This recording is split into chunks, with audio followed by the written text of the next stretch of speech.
Order from recess yesterday. This is the regular meeting of the Board of County Commissioners. Today is Wednesday, December 3rd, 2025. Ahead of us, we have an extensive work session to explore the public safety funding levels for the Sheriff's Office. And with us, obviously, we have our Sheriff and Tom Speldrich. And Tim, back there, we have Devin with us and Mr. Mokrahysky. So we're going to be looking at ways to explore public safety. In this particular instance, the Sheriff's Office, I believe next week, we'll be doing one for the DA's office. So at this point, Mr. Mokrahysky, you look like you're nodding. Is this something you want to start off, sir, or do you want the Sheriff? Well, I'm going to turn over to the Sheriff, just to say that we have a number of work sessions. Today we'll be talking about the Sheriff's Office. I mentioned this yesterday, so maybe I'll say this again today. I mentioned this yesterday at the board meeting. You know, we face in Lane County two primary budget challenges. One is similar to the budget challenges that other cities and counties, particularly in Oregon, are facing, where revenues are growing at about 3 to 4% on average, and expenses grow probably 3-4% higher than that, and that's what creates this annual gap in our budget. We'll be talking on December 16th in the work session with the board about that issue, about how do we continue to wrestle with bringing our annual budget gap in line. That's a common problem in local governments, again, because we have restrictions on how we generate revenue, and there are limitations on the growth of that revenue, and our expenses are growing higher. What's unique to Lane County, and what we're going to talk about today and next week, and as this Commissioner Farr, you have, can I just see your task force? This effort that we spent with the task force over a year, 11 individuals appointed by commissioners and our team in Lane County, was to look not at that annual budget question, right, of expensive, because what we do is we do that work to figure out ways that we can adjust revenue, but primarily where we can reduce expenses. The unique problem to Lane County is that we have a fundamentally low base of revenue with which to fund our public safety services. We call it an artificially low property tax rate, because we always had this timber revenue and then federal dollars that came in and supported areas like public safety and road infrastructure. That's been wiped off the books, and so we've been left with, frozen in this place of an artificially low property tax rate, and trying to figure out how do we not just deal with our annual budget problem, but how do we actually figure out a way to invest in the public safety services that our community demands and deserves. So that's what the conversation today, again, next week, and as we talk about the need for additional public funding to support public safety, it's really about trying to bring us up to a level that is more acceptable for a community like ours. That's a unique challenge that Lane County faces that is not faced by most other cities and counties in Oregon. So with that, I'll turn it over to the sheriff, and he's got a presentation to walk through, and the time is available for you all to engage with the sheriff's office on his budget. Well, good morning, everybody. What we're going to talk about today is nothing new. In fact, you probably have heard every bit of this before. It's designed to just be a little bit of a refresher as we start the conversation about next steps so that we're all kind of on the same page. With me is Tom Speldridge, my chief deputy, and Tim Walsh, our PIO. We are going to have plenty of time for questions and conversation. This is not going to be a very long presentation, so you all know how I work. Please interrupt me with questions at any point or comments that we need to make. So, Tim, go ahead and. So, one of the conversations that we've talked about during the Public Safety Funding Task Force is our lack of patrol. Lane County is, as we've already said, is about the size of the state of Connecticut. And our minimum staffing, or what we say we have to have to work patrol, is 3 deputies and a sergeant. So to put that in perspective, you can drive over an hour and not cross the county. And it happens on a daily basis. We have a county that is just enormous in size with 2 mountain ranges, so it's not geographically an easy place to cross. It's not uncommon that after our one West Lane County deputy is off duty, that we will get multiple calls in West Lane County. So that means we're going to send probably 2 of our 4 minimum staff people to the coast, taking them out of the valley, taking them out of other areas of responsibility for probably more than 2 hours, because it takes about an hour just to get there. So one of the issues that we have here in Lane County is that various parts of the county think that they're being underserved because other people are being given the service. It's often common for people like in Dune City to think that we are just only covering the Santa Clara area. Well, what's true is we are underserving them, but we're underserving everybody. They just have a misconception that somebody else is getting better service than they are. So that is one of the problems we have here in Lane County. Our jail is 411 beds. It's fairly stable right now with our public safety levy to fund that and youth services. However, that levy in itself is, because of what County Administrator already said, is being squeezed because costs are going up and the revenue is not going up as fast as costs are going up. We do have plans to try to right-size that with the construction project through the ARPA funds, that we have some plans on how we want to change the staffing levels and the service levels there, not to reduce them, but to change it strategically. So we feel like that will be able to continue providing the service that it is. So really, the Sheriff's Office problem is patrol and the support services that we are statutorily required to do. A reminder that the sheriff has like 44 different constitutional requirements that police departments don't have. It's also a reminder that any city in the county is not required to have a police department. That's just something that they've decided by their city ordinances, that they want to have this classification of an employee who does this function. But we are, as the county, required to have me as the sheriff and the many constitutional requirements to include concealed weapons permit, be an officer of the court. And when I say that, that means every time somebody gets a restraining order or an FED or a writ of assistance, that's not a city cop that goes and does any of that stuff. That is a deputy sheriff. Our search and rescue function is a requirement by the Constitution, by ORS, to be a sheriff function. To conserve the peace is basically saying you are to have a patrol function. So these are all requirements that we as a county have to have, and cities actually are not required to have. They just do that because they think that's what's best for their city. Go ahead, Tim. Maybe. So you guys are very familiar with our budget. We just throw in a slide up here to say that we have a very, very complex budget. you can see that the majority of our funding is from two sources, general fund and our levy. The levy does nothing to support a patrol function. It's only for corrections, and it was designed very stringently to say we will do X, Y, and Z so we can have that accountability to the voters who have approved it. I think Steve will have mentioned many times that public safety takes the majority of the general fund, and we take the majority of the public safety money. So we have an issue in the fact that we don't have enough funds to support public safety. It's always been my contention that public safety is the cornerstone or the foundation of what government is supposed to provide, and we are failing, and it's just that simple.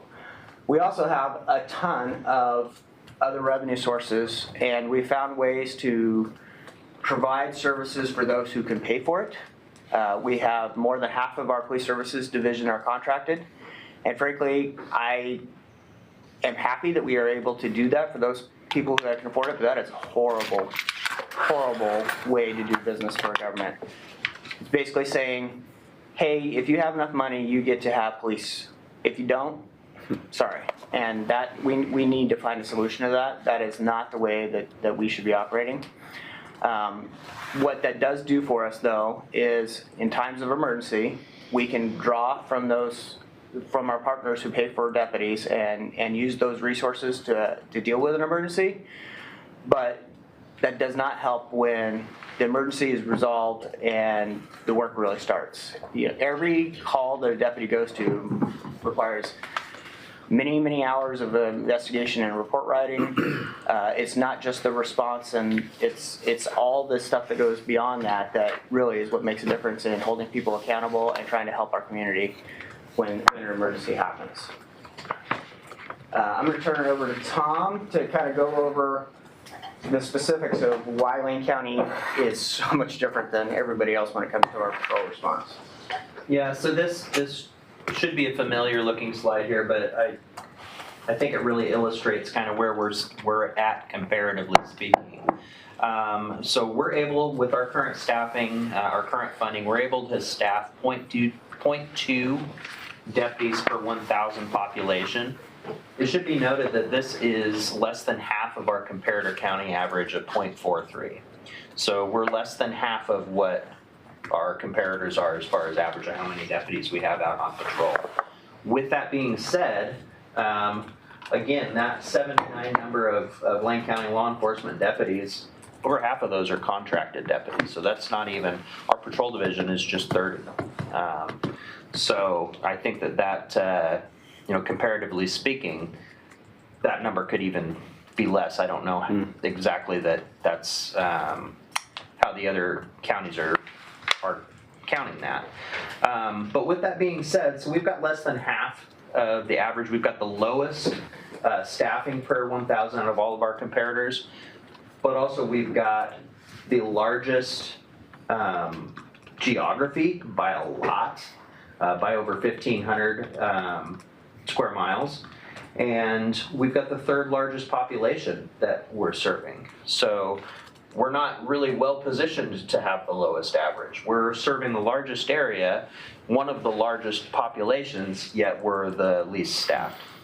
So, I mean, it goes without saying, though, that this lack of staffing, it's a fact. It causes delayed responses to calls, emergency calls. It takes us a long time to get there because we don't have enough deputies out and about in different areas of the county to get there.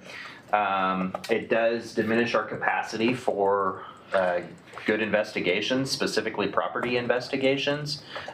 We have virtually very little ability to follow up on property-only crimes.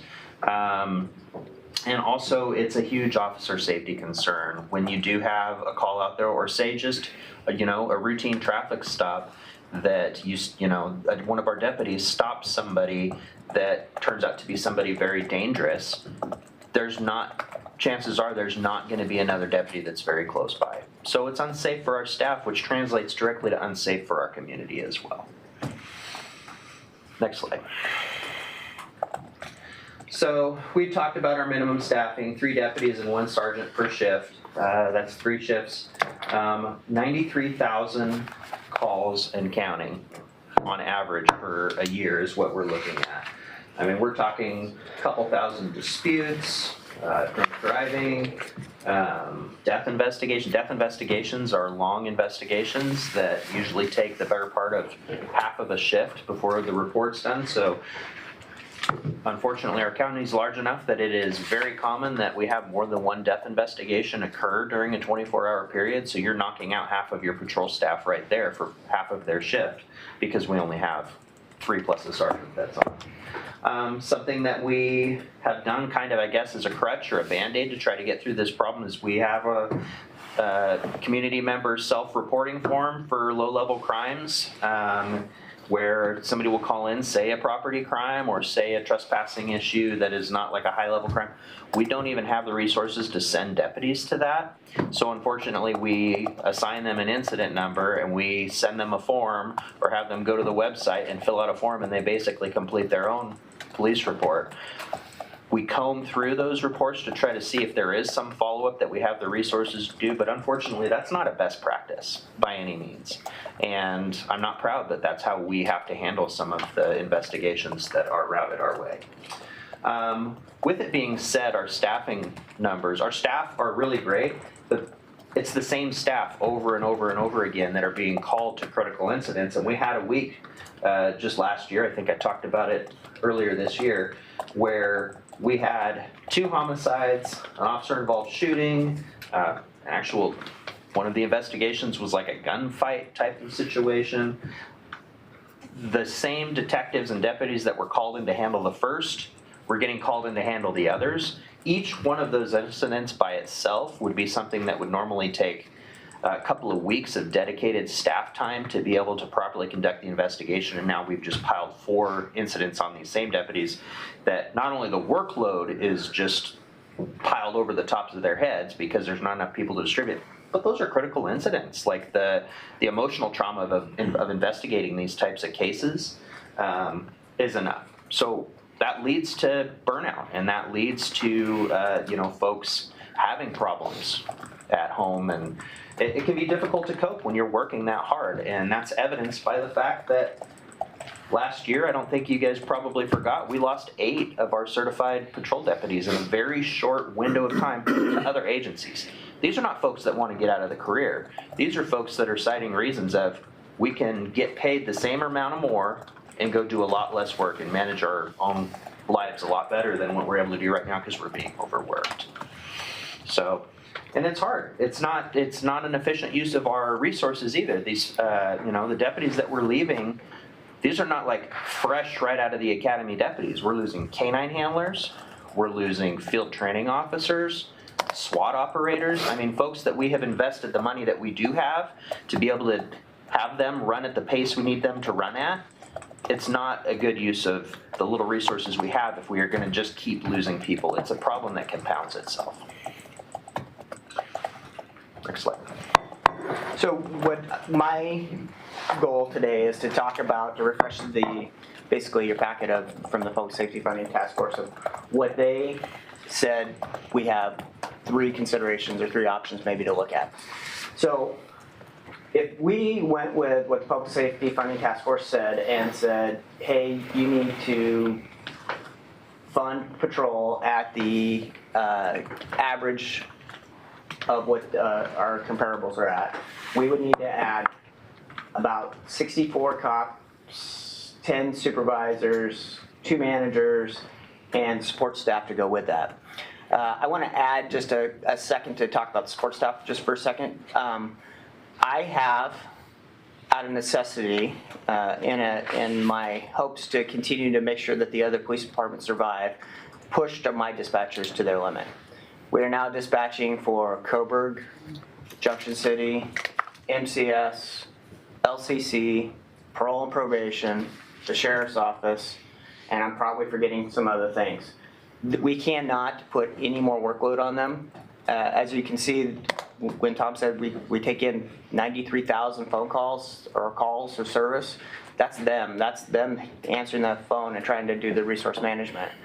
I can't add any more to them. So if we add deputies, if we add other things, we have to build up the support side of things too. Cottage Grove and I have been having conversations about, taking them on as a contract, but I've had to be very clear with them that if we have that conversation further, their cost is going to be pretty high because I'm going to have to hire several more staff to do that because I cannot put any more work on our support staff. That includes our records officers as well because unfortunately the workload has really compounded on them because of some legislative changes to include public records requests. The expungement process has changed and has become a lot more accessible to folks, to citizens, or community members. And so all of that means on the back end, there's a bunch of work that has to be done. So to have the deputies, you have to have the dispatchers and the records officers and the evidence technicians to process the work that they do. So I don't want to go without saying that they too, though we oftentimes, I'll stop here in just a second, Commissioner. Oftentimes we talk about the deputies. I don't want to go in without being said that the workload and the amount of stress that our support staff are facing is equal to what our deputies are doing. So they're just our unsung heroes, unfortunately. Commissioner. Thank you. So if I were to characterize this as the support staff is being tasked at a higher level than it historically ever has been tasked in terms of the amount of work, the number of jurisdictions you're covering, that's a safe thing to say. That not just the deputies, not just the uniformed officers, but the entire support staff is being tasked at a higher rate than they ever have been. That's absolutely 100% correct. Okay. At a much higher rate in many cases. Yes, absolutely. Good, thank you. Yeah, Commissioner, go ahead. So, because I know you contract with Veneta also, and then it sounds like Cottage Grove might. So how does that contract work? Do they say how many deputies they would like, and then you provide those deputies, or you go off population? And how does that? How would one of those contracts work? I'll answer that, but I think I want to clear something up because the way you said that. When I talked about contracting with Cottage Grove, that was not for their police services. That was just for dispatching. Okay, copy. But to answer your question, they say we want this much or we want this many deputies. We provide them a cost for and they pay full freight. Like we're not giving them a discount. They're paying for benefits. They're paying for vehicles. They're paying for equipment. They are paying full freight for the deputies they get. It used to be that we said, oh, why don't you guys pay about 70% and we'll cover the other 30%, and because there's a benefit to both of us. We got out of that business a long time ago because we can't afford to do that. So they say, I want X amount of deputies. We give them a bill saying X amount of deputies cost this much. Some of that includes some very little additional funds for administration and support services like our dispatchers and our records officers. But we provide them the menu and they get to choose what they want. So. Okay. So, I mean, this is a little off topic, but I guess is what they are paying for then is that deputy, and whether a deputy calls in sick or anything, you work that out so that they will have coverage for that time, or do they get 2 deputies to them, and then if somebody calls in sick or somebody's on vacation, they're down a deputy? How does that work? It's a little bit more complicated than that because we have a contract with them. So when we've had these discussions over the years, mind you, this has been a long relationship with both the city of Creswell and the city of Veneta of providing them their police service through their contract. We look at it a lot like what if they were running their own police department, and that is meaning that if somebody goes on vacation and they're a small police department, they're probably not going to backfill that. An example is Coburg Police Department does not have 24-hour coverage. If somebody's on vacation, they only call people in when there's an emergency or the sheriff's office assists. So we don't cover a vacation. We don't cover a person calling in sick. But if anybody's going to be gone for a long-term period, then we backfill it. So basically, it's kind of like the deputies' contractual time off is on the city. Anything beyond that, for example, if a deputy gets injured on duty and they're going to be off for a few months, then we now have to backfill that, which complicates our needs in the fact that that means we're likely going to grab somebody from our main office pool and move them into that position, which then reduces the number of staff available from our 30 deputies or 30 budgeted positions at the main office pool. So. Makes sense. A quick follow-up, if I may. And conversely, Veneta responds extraterritorially. When Veneta assigned deputies go to, for instance, Richardson Park, is that a part of the contract, or is that just something that they do because they feel it's their duty? So we have an agreement with all of our contracts that when an emergency is happening, we can pull people out of that contract, tell the situation is stable, and then we move them back. Oftentimes in both the cities, Creswell and Veneta, it's all resource management. Our sergeants spend a ton of time moving the pieces, trying to figure out how to provide the best service we can. So oftentimes, for example, a Veneta deputy will get sent to Florence to handle a call because they're already 30 minutes closer. Mm-hmm. Then we'll send a main office deputy now to backfill Veneta to provide that coverage that they're paying for. Mm-hmm. But so it depends on the circumstance. If it's something that's going to be very quick, then a Veneta deputy may bounce over, like you say, to Richardson Park and handle that call and then go back. It's very much a give and take relationship with our contracts. Thanks. And I'll explore that more, not at this time, but I do know that they do.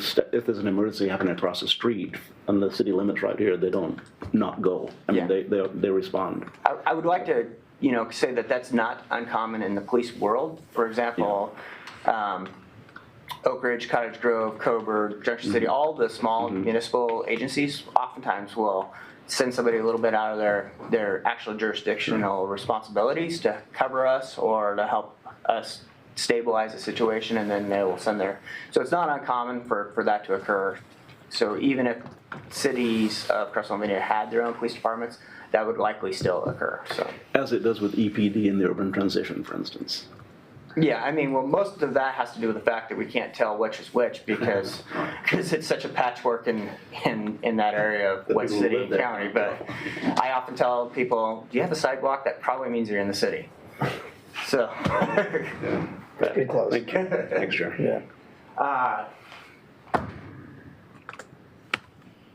forgot where I was at. Oh, so the first option would be just to get police services to where it needs to be on average with our comparable counties. That would need to be about a $22 million investment, not counting changing anything to do with the levy, not adding anything to the district attorney's office. That would just be about $22 million to do that.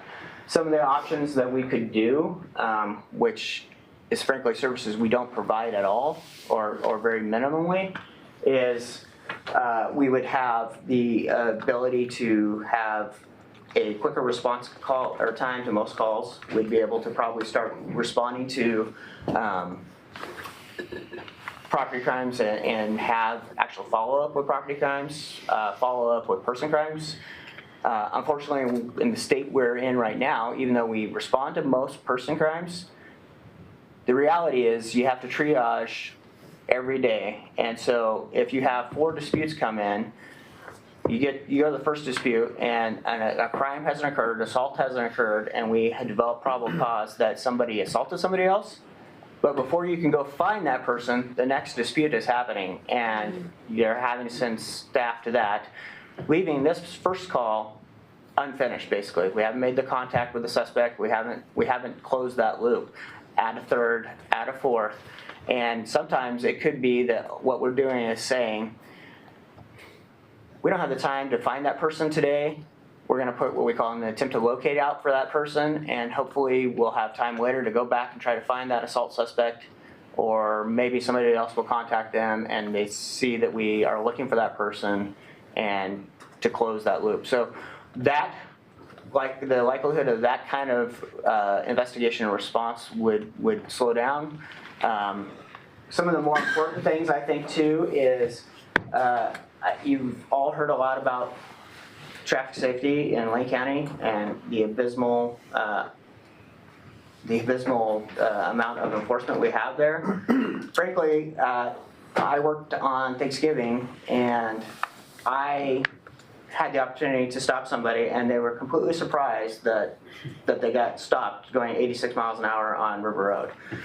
And because they're like, "What are you doing out here?" I said, "Well, I'm the sheriff, and this is my job." And they were just completely surprised that they were getting stopped for going 86 miles an hour, because that is just where we're at. There is so little traffic enforcement, and our fatality rate is so high on the state average. And I will tell you that back in my early deputy days, when I was still assigned to the traffic safety team, when we still had one, people would get to Lane County and put on the brakes. They slowed their speeds down. Their aggressive driving slowed down. That is just not the reputation that is here anymore. They don't feel like there's any need to slow down or to, not tailgate or all the other aggressive behaviors that are causing crashes and killing people on our roadways. And frankly, it's not just people who are irresponsible. It's normal citizens have just gotten in the habit of driving too fast and texting and doing all these dangerous behaviors. And I think a big part of that has to do with that there is no accountability, there is no fear of the stop, there is no fear of the citation, there is no fear of that contact, that conversation of hey, what are you doing? I want you to get to your Thanksgiving dinner alive. So, which was the conversation I had with the young man that day. So, So just out of curiosity, what's the revenue we gained on that stop? well, that's another systemic problem in the fact that the county gets almost nothing out of the citations we write because of the way the state has obligated the funds. So I wrote him a ticket that was about $350 worth, and the county itself may see, I don't know the numbers, but it won't be over $100, so, Be much less than that. yeah. So less than a third. So the argument to have a traffic safety team in place to gain revenue is not a great argument. That's kind of what I was getting at. Yes, that's absolutely true. And the way the traffic safety team worked initially was it was kind of self-funding, but as they changed the laws about how those citations would be distributed, it no longer had that ability. So, and frankly, I'll be very honest with you, I am very passionate about traffic safety, but I certainly do not want to tell a citizen that I'm willing to write them a ticket but not respond to their burglary call. That's just not appropriate in my mind. So, Good point. and some of the more important things too is we've had the opportunity to have what we call district deputies on West Lane County and the Mohawk area a little bit, but more the McKenzie Valley. Those have been very, very successful. The amount of crime that is cleared and prevented by having those deputies in that area is almost unexplainable. And the reason for that is the relationships that are built. When people have a relationship with the deputies in their community and they know that's my deputy, they share information, they have conversations, they work together. It is a partnership between the community and the sheriff's office to solve and deal with problems. And those problems can be as much as, I know you guys get the phone calls and the emails, there's trash here, what are we going to do about that? And they work together to solve those problems. Those kind of relationships are just like I said, it's unexplainable how that prevents and solves community issues.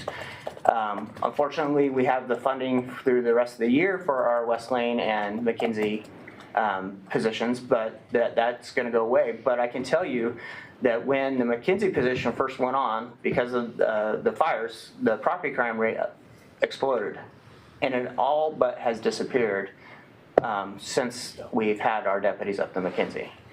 The West Lane side is a little bit different. That is a massive geographic area that deputy's covering, and it's only 40 hours a week.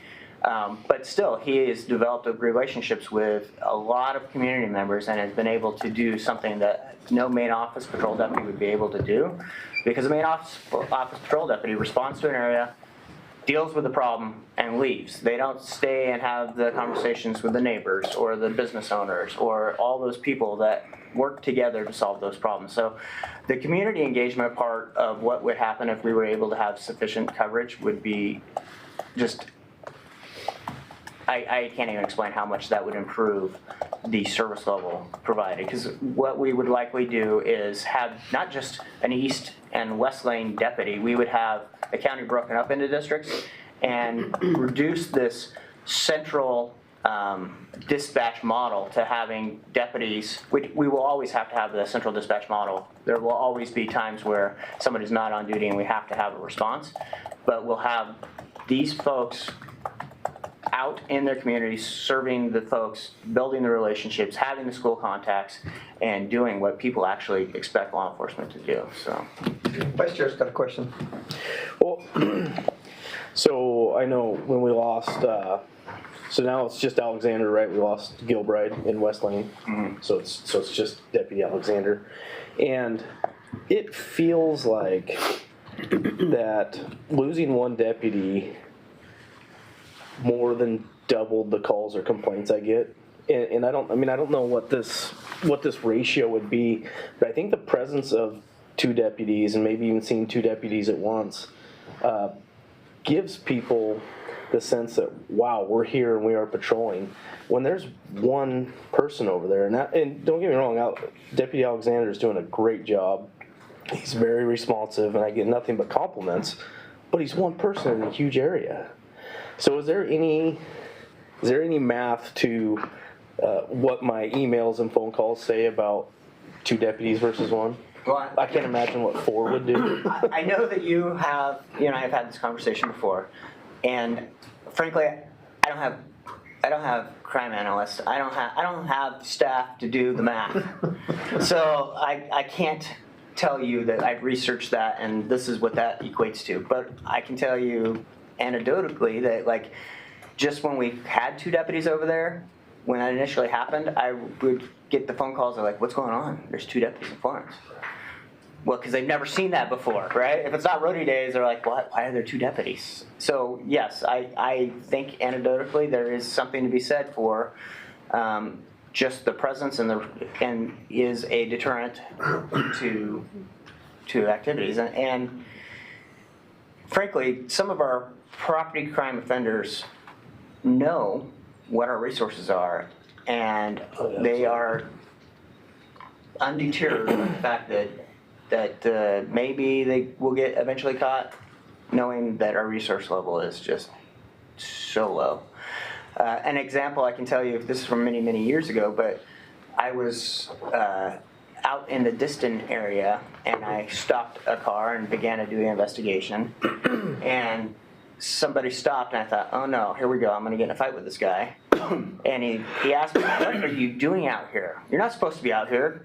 There's not enough of you. You shouldn't be out here by yourself. So, like, the community knows what our resources are. So, but that would be something changed. Another important part that I think I have explained to you all before, that I am very passionate about kids and serving our children and protecting our children.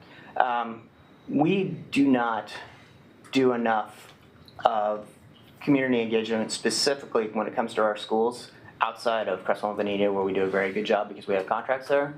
And we would be able to have that engagement, that mentorship with our schools too, if we were appropriately staffed. So, the other point, I've already said this, but I want to point out that this option one, if we added $22 million, it would do nothing about the jail levy. So we would have, if we figured out a revenue stream for that patrol enhancement, it would still be going back to the voters saying we need to fund our jail. So. Excuse me, Sheriff. Have we done the math on what an increase to the levy would do to raise $22 million?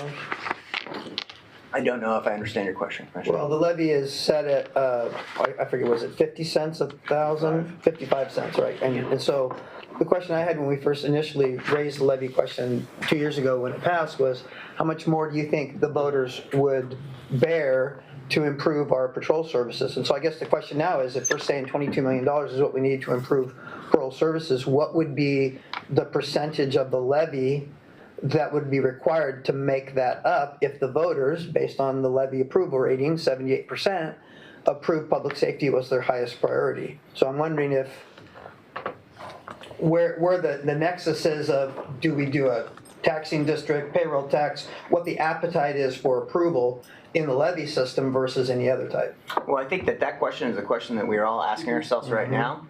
Again, today's, I don't believe is to decide which route we're going to do. It's more of a refresher, because those are the exact questions we're asking. And that's, we're currently in the process of doing some polling to figure out where the temperature is with our community members on what they feel like is the appropriate level to fund. I'm going to jump ahead in my conversation and say I think that though the task force has presented these options, we need to be more nimble and more open-minded based on what we determine the community's wants and needs are. So I say that to say, do I think it's appropriate to add 64 more deputies? I think it's beyond appropriate.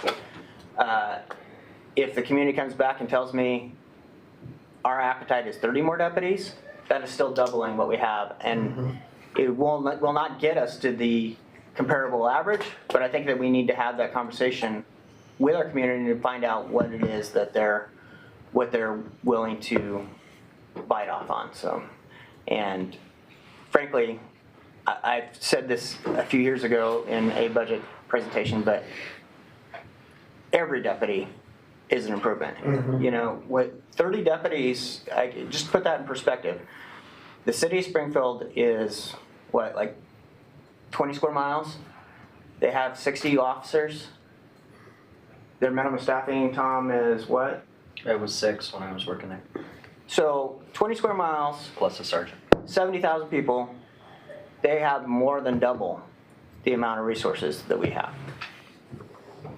I mean, just to put that in perspective. So, Commissioner Trigger has a question. Yeah, and it's, at first I thought where you were going was by how much would we need to increase the levy That's to my cover? question, right. That's what I thought was your question. And the thing is, the levy is for specific functions, and those are not patrol functions. So it would have to be a whole new levy. We Right. couldn't just, or sort of related, if we increase the levy, by how much does that free money? I mean, the point is, it's a system, it's a funding system, both within the public safety system, the sheriff's office and functions, the public safety system, the county budget writ large, right? So like, where's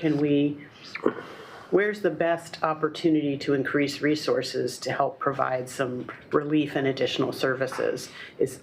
I keep zooming back up into the 10,000 foot level to think that way, right? Because the general fund is already, 75% of our general fund already goes to sheriff's office functions. And those are property tax dollars, right?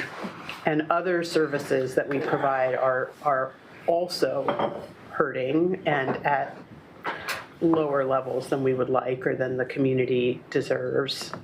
And so I'm glad we're gonna hear from the DA, because that's another piece of public safety funding, like the bigger picture of what are the opportunities to generate revenue that the public will have an appetite to support for overall budget health and service quality, right? So increasing the levy, also the problem with the levy is every 5 years, you gotta cross your fingers and hope the voters say yes, which is a problem. That's not a structural fix.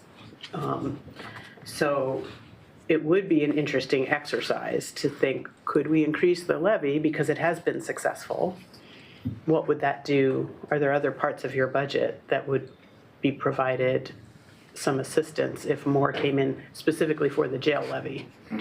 well, in that regard, 74% of corrections operations is already funded by the levy. Okay. So that would not bring significant Right. changes to. And the other parts, you know, we have other parts that are that fund our corrections division that are not general fund, to include the CCA, which is obviously you've heard a lot about the fact that the state is not meeting their responsibility there and funding it appropriately. So that amount would not be a significant amount to make an improvement in that particular situation, a significant improvement to our patrol operations. What it would do, though, if we found a way to get our corrections division funded further, it would free up CCA money that could then go to PNP sponsors and victim services. So, But I think, in the last, for the moment, I'll say a thing and then ask a question. I think what, this is all really good information. What we're doing is just getting grounded in the context in which we will be potentially making some decisions early in next year, because we don't have all the information. This is just one piece of it. And I really appreciate what you said, Sheriff, about the task force made this recommendation, sort of reverse engineering. How could we achieve the 64, which, for example, deputies, which would get us to the sort of standard? But that doesn't mean any number of additions isn't an improvement. So it's, what is that calculus of what will the public bear? How much improvement will it yield? Will they see that return as worth it? Because I think we're at a very different moment in time historically of when that jail levy initially was floated, right? There were headlines happening around releases from the jail that were sort of motivators to the public to get on board with saying, yikes, we need to change this. We're not in that situation now because of the levy, but the public's kind of lost sight of that because it's been quite a while since that initial messaging. So I'm really excited to hear what the polling looks like, what the messaging, what people are saying, and where in the region they're saying it. I think the people most impacted by the lack of service are not as concentrated as where the people are who are going to need to support any kind of measure we might put out there to the public. So those are all some of the things I'm thinking about as I'm listening to you present the status of the department. Thank you. So my question was, what are we wanting to get out of today? Is it essentially just this, just grounding in more of the details of the conditions of the... That certainly was my plan today, was just, let's just get back to the basics and ground everybody on the information of where we are and what the task force has said, and then have the ability to allow you all to ask whatever questions you want, whether I can answer them today or get back to you with those, or kind of basically start our path on developing a plan and doing that by just grounding everybody on all the same information. I know that everybody gets to hear some of this every budget season, but it's just trying to do a focused conversation today. But obviously, this is your work session. We can do whatever any of you all want to do. So, we can go to the next slide. I think I kind of covered most of this, but yeah, go ahead and go to the next slide, please. Then option 2 basically is the same as option 1, except that it says, hey, let's find a mechanism so that we take the jail levy off the table, have combined resources so that one funding source pays for both what the jail services are and the patrol enhancement would be. So that would be about $55 million, not counting, Steve, correct me if I'm wrong, not counting the money that would be needed for the DA's office. No, that includes the DA's. Okay, so it would be about $55 million to do an enhancement to the DA's office, an enhancement to patrol, and then if we were looking at a funding source to take the property tax away from the levy, say we'd. What does the levy bring in currently? To the sheriff's office, it brings in about $22 million a year, and then so 50 cents per thousand, 5 cents per thousand goes to youth services. So about half of this need. Yeah. Yeah, and if it makes sense if you go backwards, when I said we need about 22 million, you double that up, add some DA. So. I see.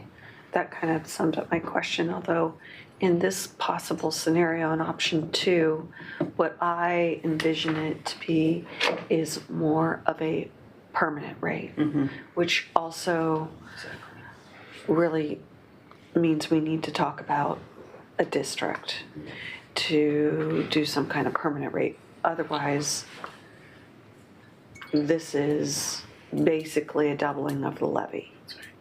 That would include patrol and the DAs. So there's the options they've been presented, but within those options, there is how you mechanically fund that particular option, whether that be through levies or additional levies, or whether that be through some kind of permanent district or taxing district in some way? Or is there a third option that I don't know about? A third mechanism. A mechanism, Aside from the yeah. numbers, yeah, You're Yeah, precisely right. Yeah. And it's a high stakes ask. right. Yeah. It really is. If we do it in the levy fashion, because we put what we already have on the table and risk it to get more. It's like gamble. We talked about gambling yesterday.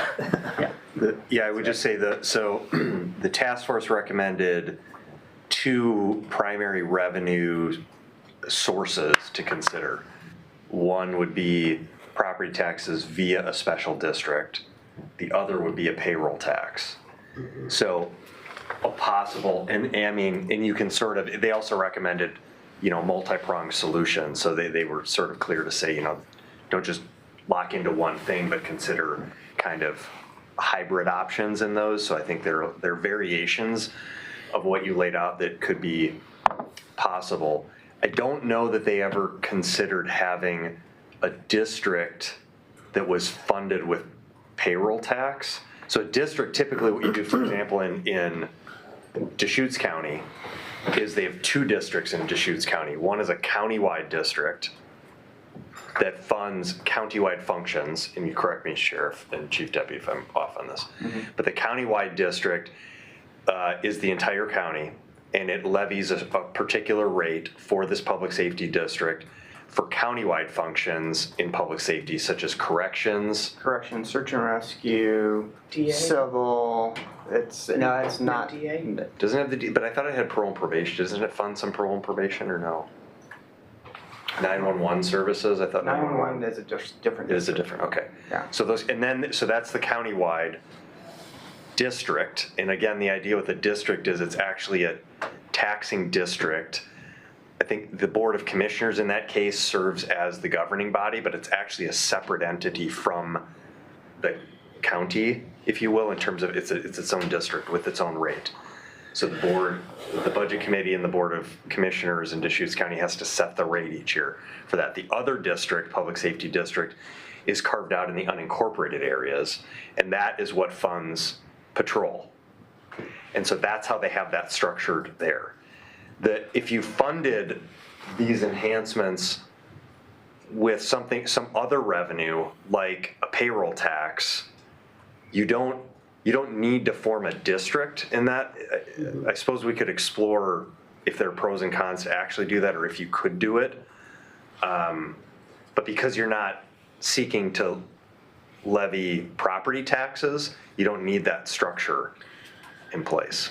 And the district would be chartered and all the things, and it would name that the commissioners are the directors and Right. all of that. And then it's harder, I will just say, a payroll tax, then somebody can run a ballot initiative to get rid of that, whereas a district is a little more structurally sound or a little more potentially permanent. Yes? No? Yeah. Yeah. Yeah.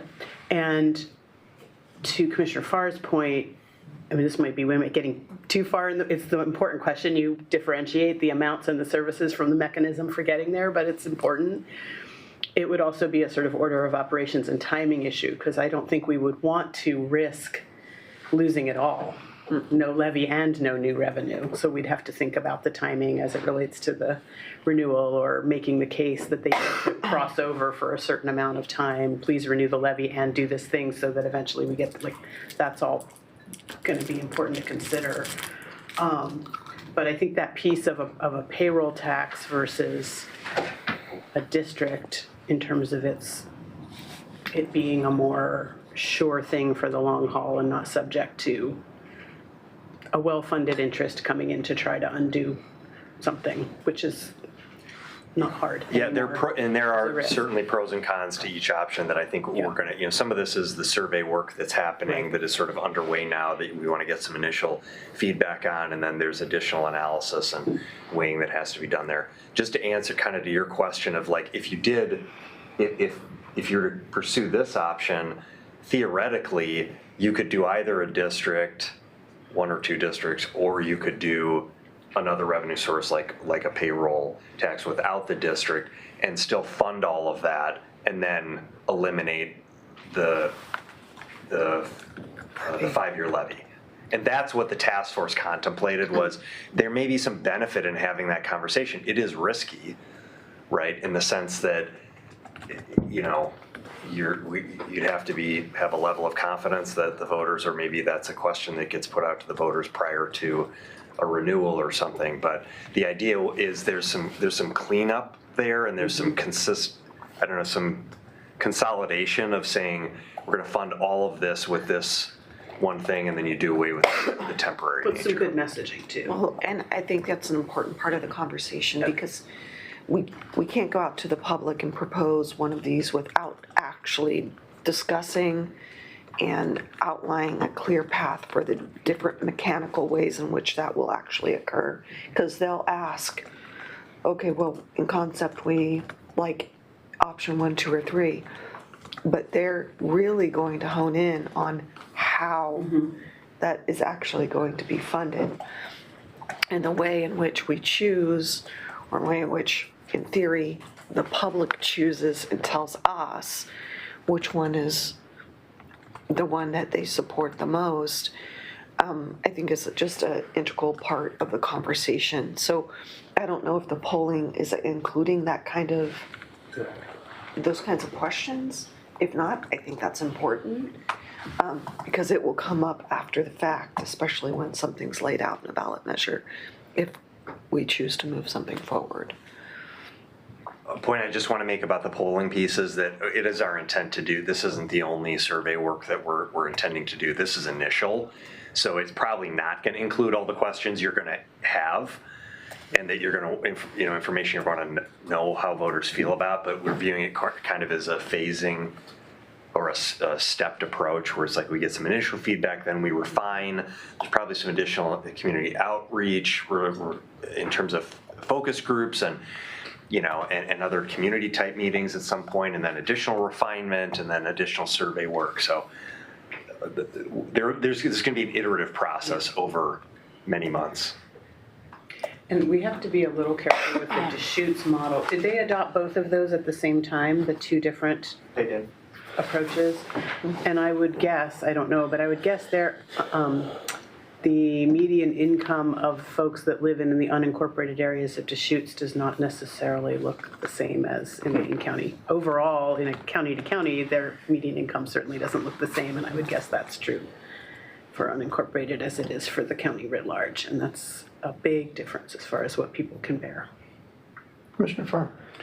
Another significant number is that the metropolitan area of Deschutes County, Bend, which has a muni department, is 47% of Deschutes County. Metropolitan area of Lane County, which has 2 muni departments, Eugene and Springfield, is more like almost 70% of Lane County. Big difference there between people who already have a department. It's a city department. And so I don't know how we talk about that at this point in time, but that is a significant difference between the two counties. And sorry, they have 4 cities in Deschutes, and we have 12 Right. in Lane. So it's just the difference. Yeah. And that's just the central metropolitan area that I was talking about. The other, but precisely, I mean, we have people who say, why do we need a sheriff's department? We've got the police officers that respond to our call every day anyway.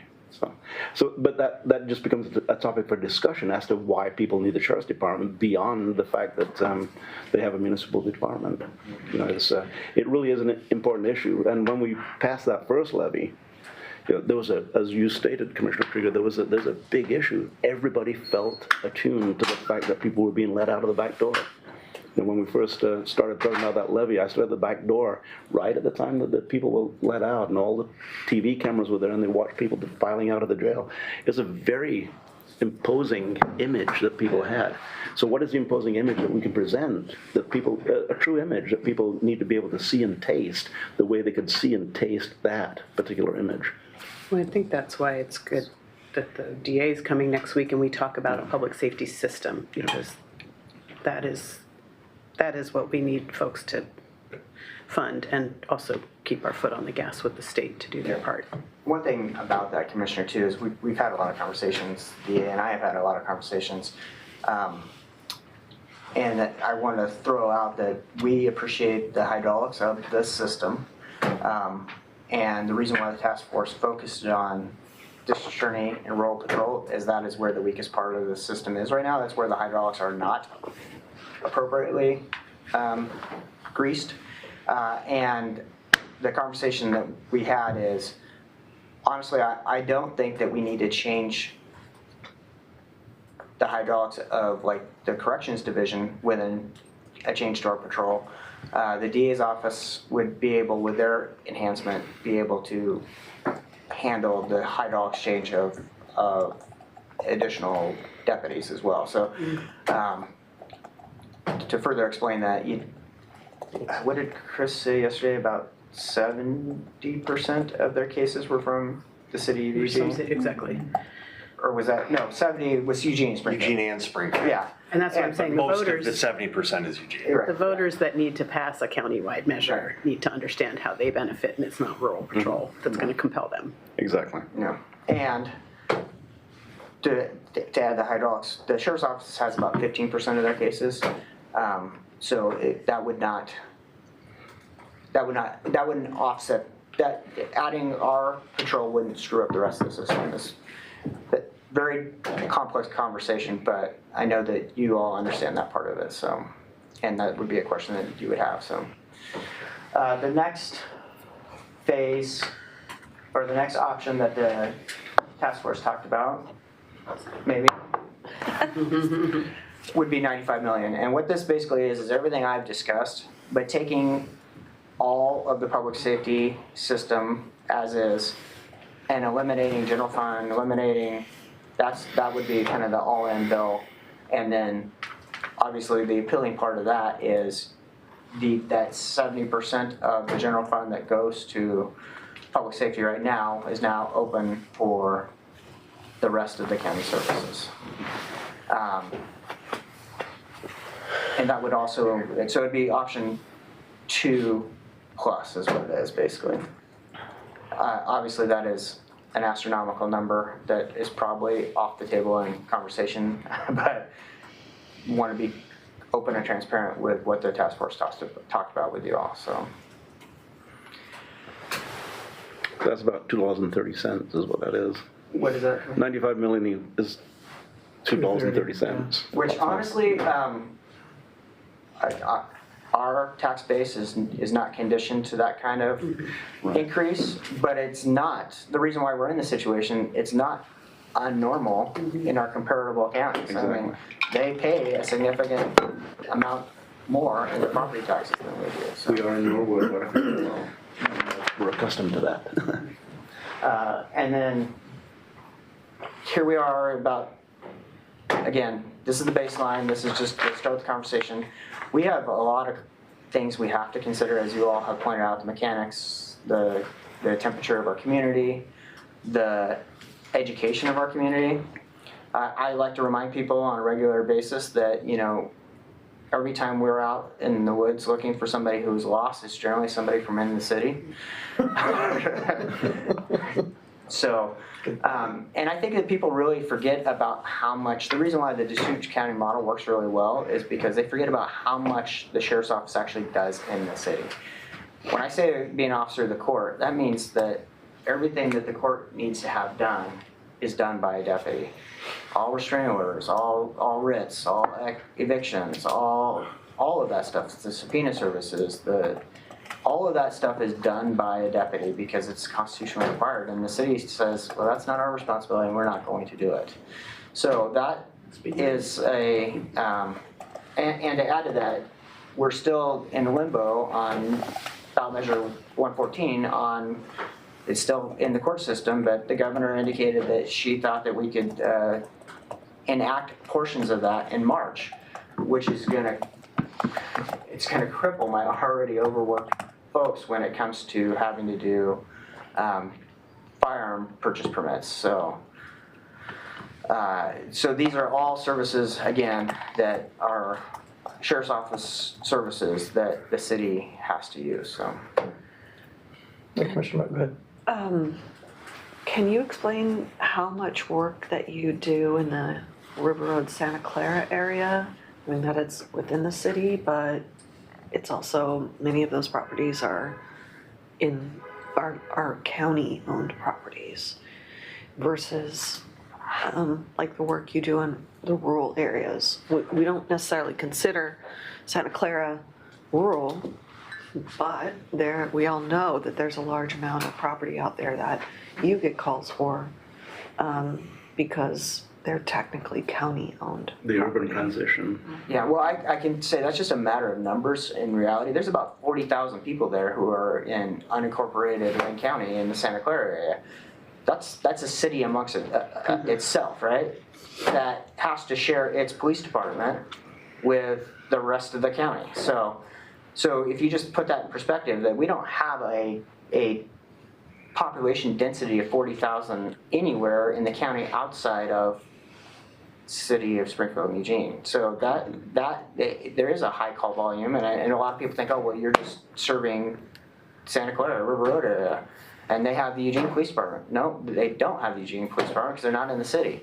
So it's just a matter of numbers. When you have that kind of population density, that is going to obviously work over to have a much higher call volume. And I could get you the specifics on the numbers. I hadn't pulled any of that, but also would be like, where do you draw the lines on? Do you just do the urban growth or Right. so? But yeah, there is a higher call volume there, but it's just because of the population density that's associated there. And obviously that's an area or a community that's been very primarily against being annexed because they don't want to pay higher property taxes. So They do want the services. they do want the services, yes. They don't understand why the city of Eugene doesn't take their calls, but it's because they don't pay the city of Eugene taxes. Well, it's the size of Oregon City, and it doesn't have a police department. Can I Other than that, Sheriff. to Sheriff? Please. You know, because that area of 40,000 residents is still receiving their call response from the 3 deputies and that 1 sergeant. There are times when they also suffer directly as a result of our staffing issues. Because if we do have to send 2 of our 4 deputies to the coast for a call, and the 3rd one and the sergeant are down in South Lane dealing with a call, they're waiting for those deputies to come back from the coast too. So. Well, and people have also figured that out as well. I mean, that's a hot spot for RVs to go and for petty theft and that kind of stuff because they figured it out. A lot of hiding places out there. I know this is kind of a pie in the sky idea, but if we're talking 40,000 people, I mean, is there some messaging plan idea that the county and the city of Eugene and Santa Clara could get together? Like I said, this is a pie in the sky idea, that we would have some sort of, hey, this is the best solution to voluntarily annex all of those 40,000 people, relieving that burden from the sheriff's office. I know, right? You're laughing at me. I told you it was a pie in the sky idea. I mean, is there any world where that would make sense and would be palatable to the voters or to the people? I'm sure there's a world in which that makes Pluto. sense. Yeah, that's not in our solar system, I don't think so. I mean, it just seems like a really good hedge in the right direction for the right reasons and for the right costs. I mean, when you're considering what Commissioner Farr said at $230 a thousand to fund the whole $95 million, there could be some wiggle room in that number, having a deal with 40,000 people deciding, hey, let's do city services. It seems to be better for our particular areas. Tax rate for I'm thinking of my mother's house that's out there. She's unincorporated Kildare, right off Scenic Avenue, right?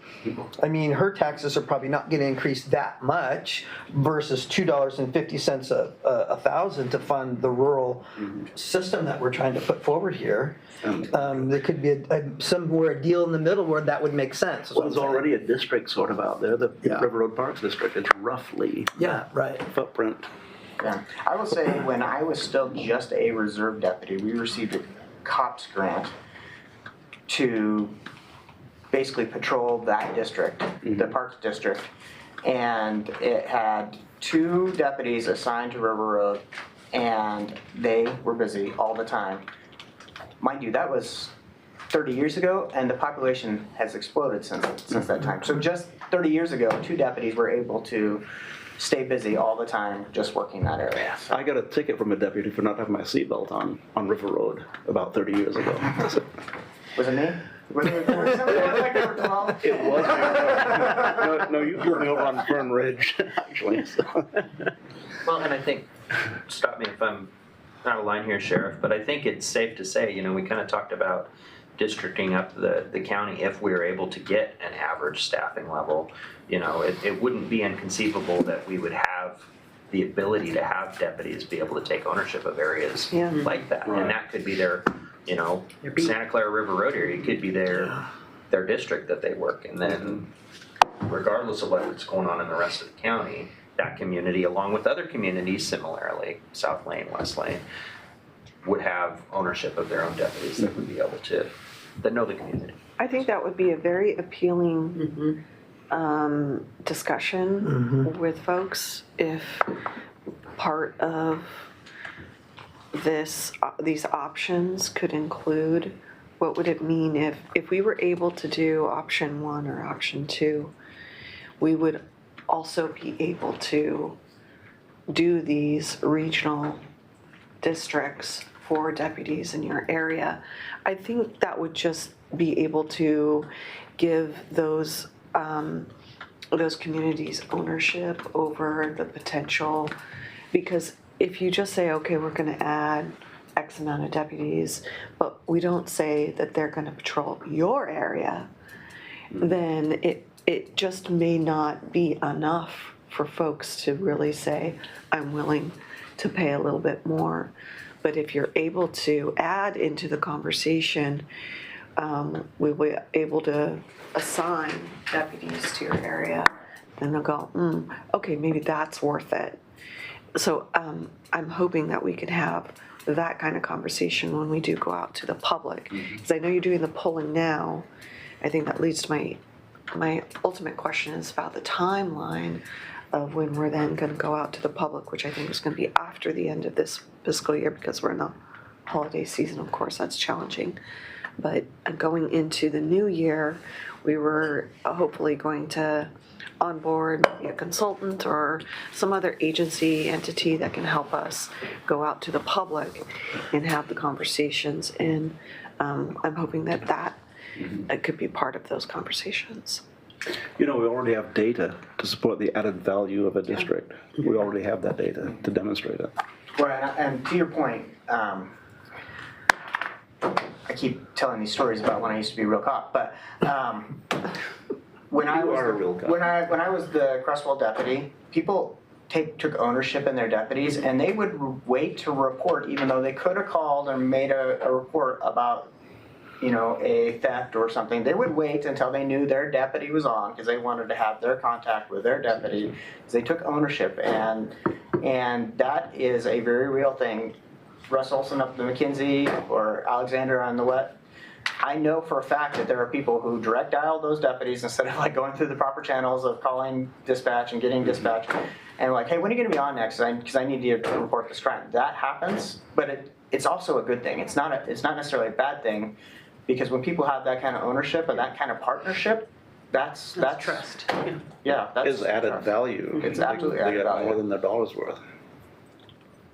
Well, it just speaks to relationship is what people invest in.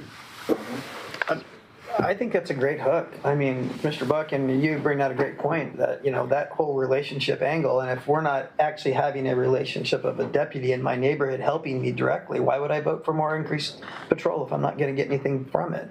I think having that whole community marketing angle, if you want to call it that, I think is a great hook for this. I mean, you said earlier, I put this in red in my notes, that the community deputy relationships are paramount for public safety. It's unexplainable how those solve public issues. Well, we need to explain it. We need to explain it clearly so the public gets it. You know, when Tom was a EPD, Tom Turner was EPD, we had community policing. Remember that big push that we had in the city of Eugene? And it had a certain amount of value. It went away for whatever reason, but it did work. And Well, I used to smile about the term community policing, because all that is just traditional policing. beat cops. I mean, it's just, Right. it is just, yeah, the term, they put a new term on something that we have known to work for generations. That's probably why it went away. We didn't call it beat cops. We called it community policing. So I guess I want to get back to the question of the timeline and when we think we'll be able to engage somebody to help us go out to the community. So we're having that conversation. Y'all are aware that we have a internal work group that includes the sheriff, the chief deputy, the district attorney, and county chief of staff, PIO, myself. So we're meeting every other week, and we're working on all of these issues.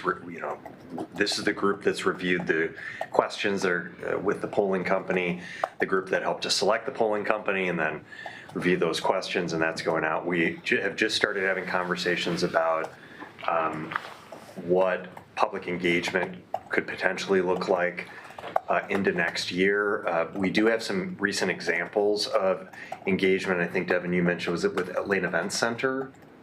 A recent process with Lane Event Center, we worked with a group that was we found to be very effective and beneficial in assisting in that community engagement process. So I think we have some good partners potentially to lean on there. In terms, I think our thought is so we should get the polling results, and I think, was it January, February, we're gonna come back? It's fielding between now and the holiday. The timeline just depends on how long it takes the firm to meet the number thresholds for different geographic populations. We won't receive the analysis until after the first of the year. So we will have a discussion with the board once we have that information. I think what we would probably like to do then is engage with some assistance to help us with community discussions. Probably what we would initially do in next spring is look at a focus group model where we could take the responses we hear in the surveys, discussion with the board, and some refinement, and then go out and have some focus groups to further vet and have discussions and refine that work, with then an eye towards maybe next summer looking at outreach, sort of like broader community outreach. So your question, Commissioner, is, are we going to get some help to do that work? Yes, absolutely. To date, we have not brought on it. We're trying to be frugal and not having consultants helping us do this work right now. And so thankfully, our staff, largely county administration staff, has been supporting this effort, but we really do want that technical expertise and the amount of work that it's going to take to do all that community engagement. So we will bring that on board in the first quarter. I would expect the first quarter of next year, and then look at doing some focus group work and then broader community engagement into next summer. I think it's fair to say 2026 is kind of off the table for any. I think we should just acknowledge that for any sort of,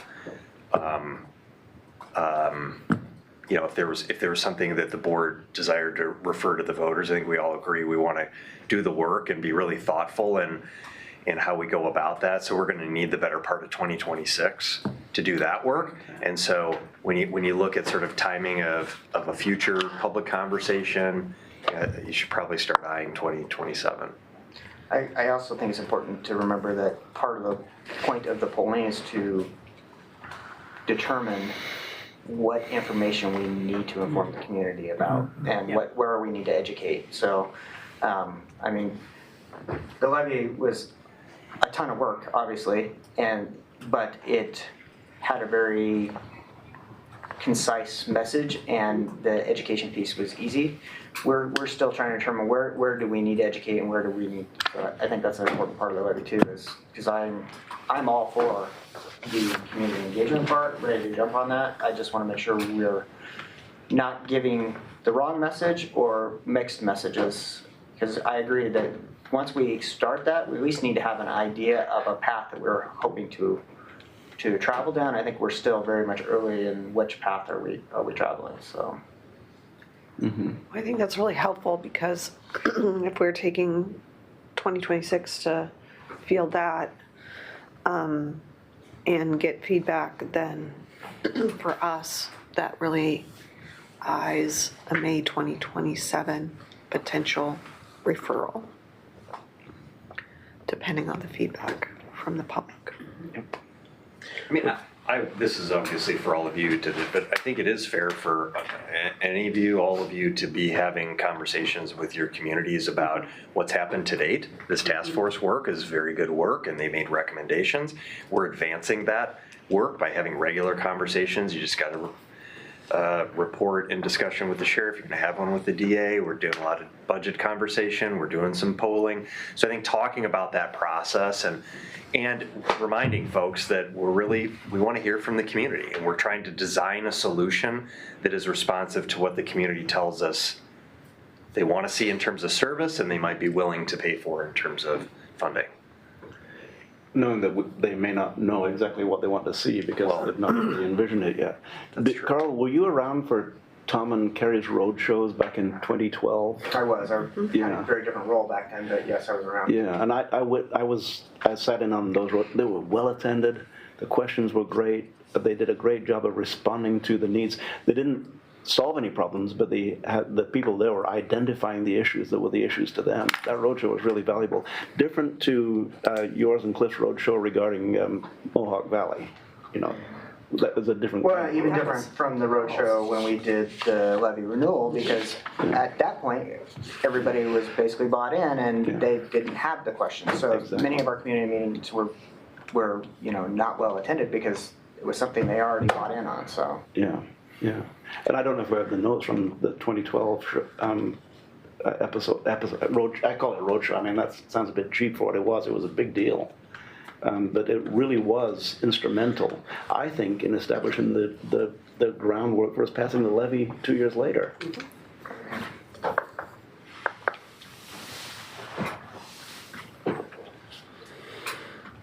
Okay, any other questions? Any other things to add? can I ask a question? Yes, absolutely. Is there any specific data that any of you want that I can work on pulling together? Again, I don't have analysts, or it's just adding work to my already overworked staff, but if there's specific information that you guys want me to come back with, I would be happy to do that if anybody has any questions like that for this purpose. Well, I'll just say, listening to you talk about people reaching out to the deputies they work with in their district and knowing, I think West Lane is probably down on calls, honestly, because even though crime rate's gone up, they don't think anything's going to happen when they call because they don't see anybody. So, how would you quantify the calls that don't come in?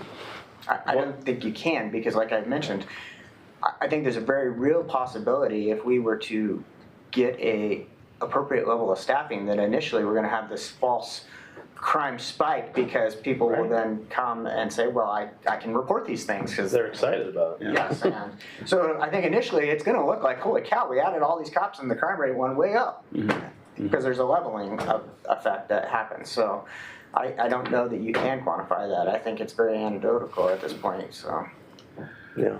it's really hard to say, to quantify non-calls or non-service. Well, right. Other than, I suppose I have a feeling for it because that's the first thing I've asked. The first thing you've trained me to ask, did you call in? Well, no, I didn't call in because nothing's going to happen. I called in the first 3 times, so I'm not calling in anymore. It's like, well, I understand your point, but that's also not helpful. So. Well, but frankly, that district has more enhanced patrol than almost the rest of the county, right? I mean, other than it's a much larger or spread out geographic area than McKenzie Highway, but those are the areas that have enhanced patrol, and they are still feeling the fact that they don't have enough resources. So I think McKenzie's a little better shape just because of the geographic structure of it. It kind of just goes along the highway. It's a valley. Yeah. So. Along those lines, I made a note that when the patrol deputies started duty, the crime rate almost disappeared. And that's not the exact thing that you said, but you said the crime rate almost disappeared. I think to bring more information back as we are able to demonstrate the value of having actually assigned deputies, I think that's one of our greatest data points, is that the crime rate whatever the numbers are, almost disappeared. Unfortunately, maybe in January, February, we'll see a reversal of that. I don't know. But so I think seeing the effect of having patrol deputies in the Mackenzie Valley is going to help us to drive some compelling numbers that this is what you can expect, you can hope for, if we are able to provide these additional services for you. Yeah, well, I think the chief deputy can speak about that firsthand because he actually you were the first deputy assigned out there? Yes. Yeah. So, No, it's true. When you have deputies that work in a specific community, they get to know the community members, but they also get to know the bad actors in that area. And when you know who the bad actors are and you have a new case that comes in, you go like, oh, that sounds like so-and-so Smith. Maybe I'll go see what he's up to today. And they can, honestly focus their efforts on where their efforts needed to be focused. And that is definitely a huge deterrent. You mitigate one bad actor and 25% of the crime goes away. It's true. I talk about relationships. When Tom says the bad actor, what's kind of funny about that is when you have the deputies in the community like that, they actually develop relationships with those folks too. Like, I mean, it's what it's supposed to be. I mean, That's right. I'm thinking of one in particular where I visited this property enough times that it got to the point where I had consent from the bad actor group to come on anytime I want, look for whatever, because we're being really good right now. So I mean, there was a relationship We've there. learned our lines. The dog probably knew you. Didn't even bark. My gosh. What is your Dog didn't bark. policy on when we're talking with somebody and we're explaining how busy your deputies are? What is the policy for if I say, well, you should go for a ride along? How do you feel about that if we're offering those up? well, we have a ride-along program. It's a little bit more challenging right now because we are training a lot of people to get seats available for that. But much like the jail tour, I encourage our community members to see what their sheriff's office is providing them. So we can do ride-alongs. I just asked one of our patrol lieutenants to get somebody signed up for a ride-along yesterday. So I would encourage that to happen, so long as they know that it doesn't mean that's going to happen tomorrow. Maybe 2 weeks, 3 weeks down the road. So, Carl, you asked if there are any more data points that we'd like to receive. One thing that I'd like to hear more about is restraining orders, and particularly restraining orders, but also foreclosures and all the other duties you have to carry out inside the urban area that people take for granted. That it's not EPD, it's not Springfield Police Department that does it, it's the Sheriff's Department that serves restraining orders and responds to violations of. well, we keep close tabs on that, so I should be able to get that back to you all very soon. And as we talk about the value of the Sheriff's Department to everybody who lives in the entire county, from Hasita Head Lighthouse to the top of the Three Sisters, including the metropolitan area, then these are the data points that people don't necessarily see or taste, but if we can get them to see and taste it, then it increases their understanding of how much the Sheriff's Department does, that they don't even see, that if you live in at Chambers and Highway 99, well, why do we need a Sheriff's Department? I see 4 police cars every hour. So. I agree with Commissioner Farr. For me, the data is interesting, but just what those services are. Again, that folks that my district's going to need to really have their head wrapped around and be behind to support something. And I think that important point you made of city police departments are a choice, and the sheriff's offices, the sheriff's service, county public safety services are a mandate. And so they will always be there. I think that's sort of an underpinning of the message. No matter where you live, no matter what happens to the budgets or the services or the conditions in your community, if you live in a city in Lane County, the county's public safety services will always be there for you. Is a important message because we have to. And we want to. It's a good reminder too that we have several incorporated cities that don't pay for enhanced patrol like Crestwell and Bonita, who we are their police department because they don't, we have Dune City, we have Lowell, we have Westford, we have places that have incorporated cities and many communities that are not incorporated. Like Pleasant Hill, for instance.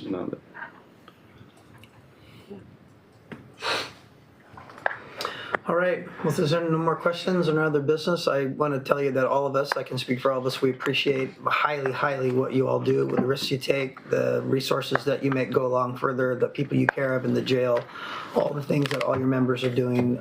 It doesn't go unnoticed by any of us by any means, and like myself, and I know others, we brag about you guys every day. Your culture is so far above anyone's I've seen, and you run a great ship, and Sheriff, you're doing a great job, so I just want to appreciate you, tell you that to your face. All right, there's no other business for today. The regular meeting of the Board of County Commissioners for Wednesday, December 3rd is adjourned.